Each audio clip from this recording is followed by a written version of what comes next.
Welcome to the Climate Change News. The headline is First headline March 2018 is the sixth warmest on record, according to NASA. Following the worrisome trend of high temperatures, NASA published the analysis showing that last month is the sixth hottest March on record, even has the planet's average surface temperatures rising 2 degrees Fahrenheit in the last century due to gas emissions and human activity. Data from meteorological stations around the world show that planet's warming trend is not stopping. Next headline 30% of a Great Barrier Reef destroyed by climate change, according to Science Month.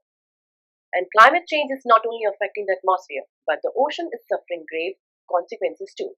Scientists say the Great Barrier Reef may be in irreversible decline after suffering repeated bleaching events from surging ocean heat. They found that bleaching damaged at least 30% of the reef, where two-thirds of a coral cover was lost, with devastating effect on the entire ecosystem. Bleaching events used to occur every 25 or 30 years, but now they happen almost every 6 years on average. Next headline Scientists look for new ways to save the coral reefs. According to Earth and Science News, while some are extremely worried about the effect of bleaching, others are taking matters into their own hands. Ned Sir, the director of National Oceanic and Atmospheric Association, say that conventional conservation methods for coral reefs are no longer sufficient under the higher than normal temperature. Coral will often expel symbiotic algae, causing bleaching and be more prone to disease. This devastating condition has prompted scientists to examine potentially radical artificial interventions, but their methods are controversial and could result Frank-fin fish or genetically modified organisms. Next headline The global maritime transport sector makes climate commitments, according to United Nations Climate Change. Now moving over to good news to combat climate change. All 173 members states of the International Maritime Organization agreed to the first comprehensive greenhouse gas reduction plan for the shipping sector. On April 13, a commitment was made to adopt a strategy to reduce carbon emissions of global shipping industry by at least 50% in 2050.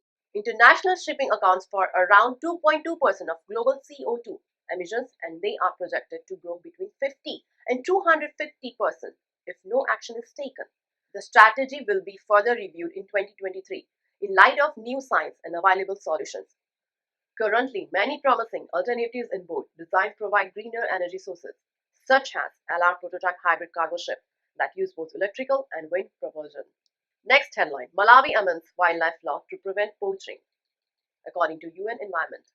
We now focus on the African continent, where Malawi's National Assembly has amended its wildlife and national parks law. The 2016 Act extends the sentence of up to 30 years for poaching conduct in a bid to transform the country to thriving wildlife, especially of listed species such as rhinos and elephants. Before the amendment, two rhino poachers were sentenced to 18 and 13 years respectively. Next headline Day Zero delayed in Cape Town, according to LA Times.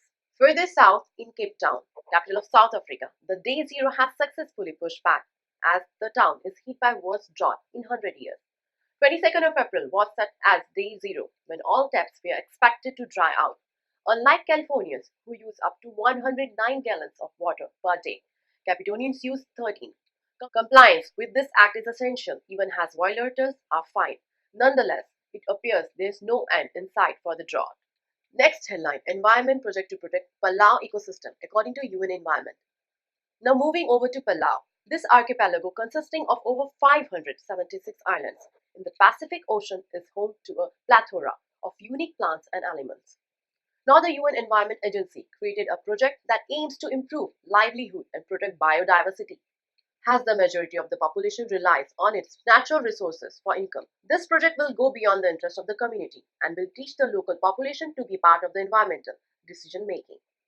Next headline Florida youth sue government for climate change inaction, according to Inside Climate News. And another community powered initiative is taking place in Florida, United States, where a group of 8 youth aged 10 to 19 are suing their state for inaction. The governor of Florida, Rick Scott, has denied human contribution to climate change, banning the term climate change and global warming. Within Florida, the Department of Environmental Protection is in favor of perpetuating fossil fuels. The lawsuit was filed on Monday and follows the example of other cases against federal government. Their lack of action against a problem that affects younger generation. Head of Commonwealth are meeting this week in London to discuss a study by Christian Aid which exposed the inequality of climate change action amongst the countries. The report showed that countries like UK, Australia and Canada are not doing enough to act against climate change, while developing countries are actually doing their fair share.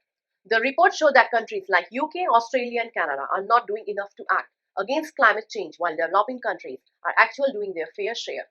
Even if effects are most noticeable among poorer nations, the report ends on a positive note. If the developed countries perform their duties, not only would the Paris Agreement be upheld, but also it could end energy poverty in developing nations, significantly reduce their demand for humanitarian aids. Next headline: sulfuric aerosol particles injected to reflect sunlight back to space. According to Earth and Space Science News, with efforts to keep this century global temperature increased below 2 degrees Celsius, scientists are exploring a technique that involves injecting reflective sulfate aerosol particles into Earth's lower stratosphere to send back into the space, the inbound sunlight and cool the planet off. However, there is still not enough research done to sufficient understand these geoengineering proposals.